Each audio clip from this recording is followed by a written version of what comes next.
तो आज इस वीडियो में हम समझेंगे कि हम एक बिल्डर क्लास कैसे बनाते हैं और फिर उस बिल्डर क्लास का यूज करके हम अपने कंस्ट्रक्टर को रिप्लेस कैसे करते हैं जिससे हम एफिशिएंटली अपना जावा ऑब्जेक्ट बना पाए। तो चलो स्टार्ट करते हैं। सबसे पहले हमारे पास एक एम्प्लॉय क्लास है, ओके, और इस एम्प्लॉय क्लास का यूज करके हम अब अपना बिल्डर क्लास बनाने वाले हैं। ठीक है, तो चलो स्टार्ट करते हैं। तो सबसे पहले हम अपना इसके गेटर्स एंड सेटर्स बना लेते हैं हमारी एम्प्लॉय क्लास के। तो सारे पैरामीटर्स का हमने बना लिया। इसके बाद इसका एक नॉर्मल कंस्ट्रक्टर भी मैं बना ही लेता हूँ जिससे मैं आपको दिखा सकूं कि आखिर हम एक्चुअल में अचीव क्या कर रहे हैं। ठीक है, अब इसमें कंस्ट्रक्टर मैं क्रिएट करने गया तो यहाँ पे दिखा रहा है कि 3 कंस्ट्रक्टर हम अलग अलग बना सकते हैं और चौथा कंस्ट्रक्टर वो होगा जिसमें सारे पैरामीटर्स होंगे।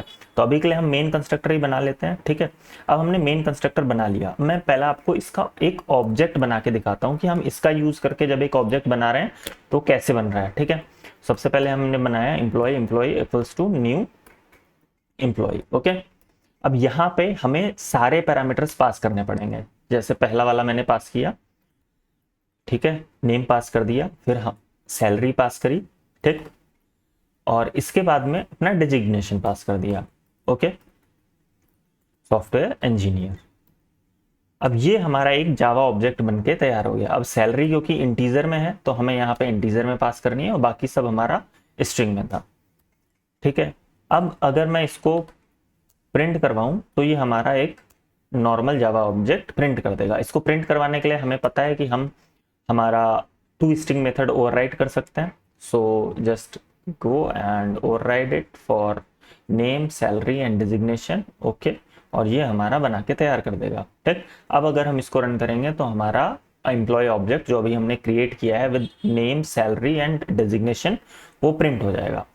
तो ये आप यहाँ पे देख सकते हो कि हमारा जावा ऑब्जेक्ट प्रिंट हो गया है। ठीक है, अब हमें इसे कन्वर्ट करना है। अब हम ये वाला मेथड अगर हम ये यूज कर रहे हैं तो अगर मुझे सैलरी पास नहीं करनी है, ठीक है, मैं इसको हटा दूं तो ये तुरंत एरर थ्रो करने लग जाएगा। लेकिन मुझे ऐसा नहीं चाहिए। मुझे क्या चाहिए, मुझे यहाँ पे, और अगर मुझे एरर नहीं चाहिए तो मुझे यहाँ पे नल पास करना पड़ेगा।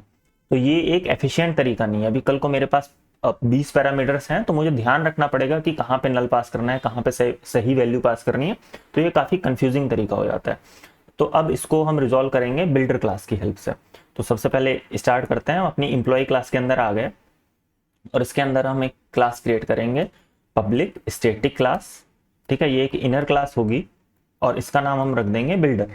ओके, अब इसको क्रिएट कैसे करते हैं। तो सबसे पहला हमारे पास जो भी पैरामीटर्स हमारी मेन क्लास में है जिसके लिए हम बिल्डर बना रहे हैं उनको एज इट इज हम यहाँ पे कॉपी कर लेंगे। ठीक है, उनको एज इट इज हम यहाँ पे कॉपी कर लेंगे।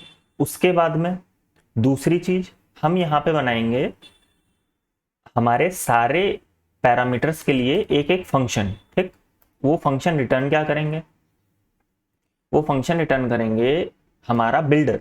ओके, तो सबसे पहला फंक्शन जो हमारा बनेगा वो बनेगा नेम के लिए। तो बना लेते हैं पब्लिक बिल्डर नेम।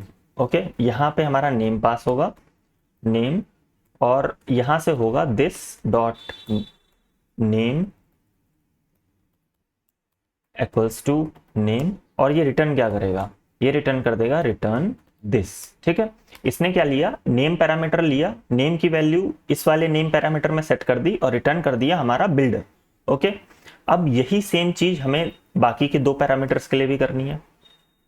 तो यहां पे हो जाएगा हमारा सैलरी, ठीक है, और ये इनपुट में लेगा हमारी सैलरी, इंटीजर सैलरी, एंड यहाँ पे हम सैलरी सेट कर देंगे। इसके बाद में ये रिटर्न कर देगा रिटर्न दिस, और इन द सेम वे ये हमारा डेजिग्नेशन के लिए भी लेगा। ठीक है, तो डेजिग्नेशन के लिए हम ये कॉपी करते हैं डेजिग्नेशन, और यहाँ पे नेम की जगह आ जाएगा डेजिग्नेशन। ओके, और यहाँ पे भी designation NATION, and in the same way यहाँ पे भी डेजिग्नेशन चला जाएगा और यहाँ पे भी हमारा डेजिग्नेशन चला जाएगा। ये हमने तीनों पैरामीटर्स के लिए कर दिया। अब इसके बाद में हमें एक बहुत छोटा सा स्टेप करना है, पब्लिक बिल्डर बिल्ड। ओके, और यहां पे ये क्या रिटर्न करेगा, यहाँ पे ये रिटर्न करेगा, यहाँ पे हम रिटर्न करेंगे एम्प्लॉई, ओके, एम्प्लॉई और बिल्ड, एंड ये रिटर्न कर देगा हमारा रिटर्न न्यू एम्प्लॉई, और यहां पे हम पास कर देंगे हमारा बिल्डर, ठीक है, दिस। अब ये यहाँ पे एरर थ्रो कर रहा है, सो जस्ट हमें ऐसे करना है और ये क्रिएट कंस्ट्रक्टर। अब यहाँ पे देखो हमारा कौन सा कंस्ट्रक्टर बनके तैयार हो गया है, जो कि ले रहा है एक बिल्डर, ओके, जो अभी क्लास हमने बनाई थी वो इनपुट में ले रहा है, मतलब उसका जो इनपुट पैरामीटर है वो हमारी बिल्डर इनर क्लास है। अब यहाँ पे सिंपली जो ये काम हम कर रहे थे, जो ऑलरेडी कंस्ट्रक्टर से कर रहे थे, उसको हम करेंगे बिल्डर की हेल्प से। So builder dot name, builder BUI, builder dot salary, and builder dot designation, ठीक है। अब ये बनके हमारा तैयार हो गया। अब इसका यूज करके हम बनाते हैं अपना एक दूसरा जावा का ऑब्जेक्ट, ठीक, employee2 इक्वल्स टू, ये कैसे बनेगा, so just new employee, okay, dot builder, employ dot builder, and dot यहां पे अब आएगा हमारा सबसे पहले नेम, ओके, नेम क्या आ जाएगा, सुब्रत, ठीक। इसके बाद में हमारी आ जाएगी सैलरी, यहाँ पे सैलरी, अब मैं भाई सैलरी बढ़ चुकी है मेरी 1,00,000, अभी के लिए इतनी पास कर देते हैं, डॉट डेजिग्नेशन, सैलरी बढ़ गई है तो डेजिग्नेशन भी बढ़ ही गया होगा, तो सीनियर सॉफ्टवेयर इंजीनियर, ठीक। और यहाँ पे पास कर देंगे हम अपना बिल्ड, और ये बनके तैयार हो गया। इसको मैं थोड़ा सा इसकी फॉर्मेटिंग कर देता हूँ। बिल्डर के बाद में नेम जाएगा, फिर सैलरी जाएगी, और फिर डेजिग्नेशन जाएगा, और लास्ट में हम कंस्ट्रक्टर बना देंगे। अब अगर मैं इसको प्रिंट करूं तो क्या प्रिंट होगा, देखते हैं, employee2, इसको भी प्रिंट करके देख लेते हैं।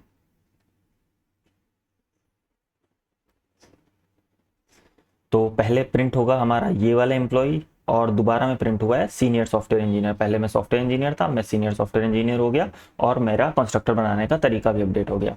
अब अगर मैं यहाँ पे डेजिग्नेशन पास ना करूं तो क्या होगा, तो क्या हमारा कंस्ट्रक्टर एरर थ्रो कर रहा है, नहीं। तो क्या हमारा ऑब्जेक्ट नहीं बन रहा है, नहीं।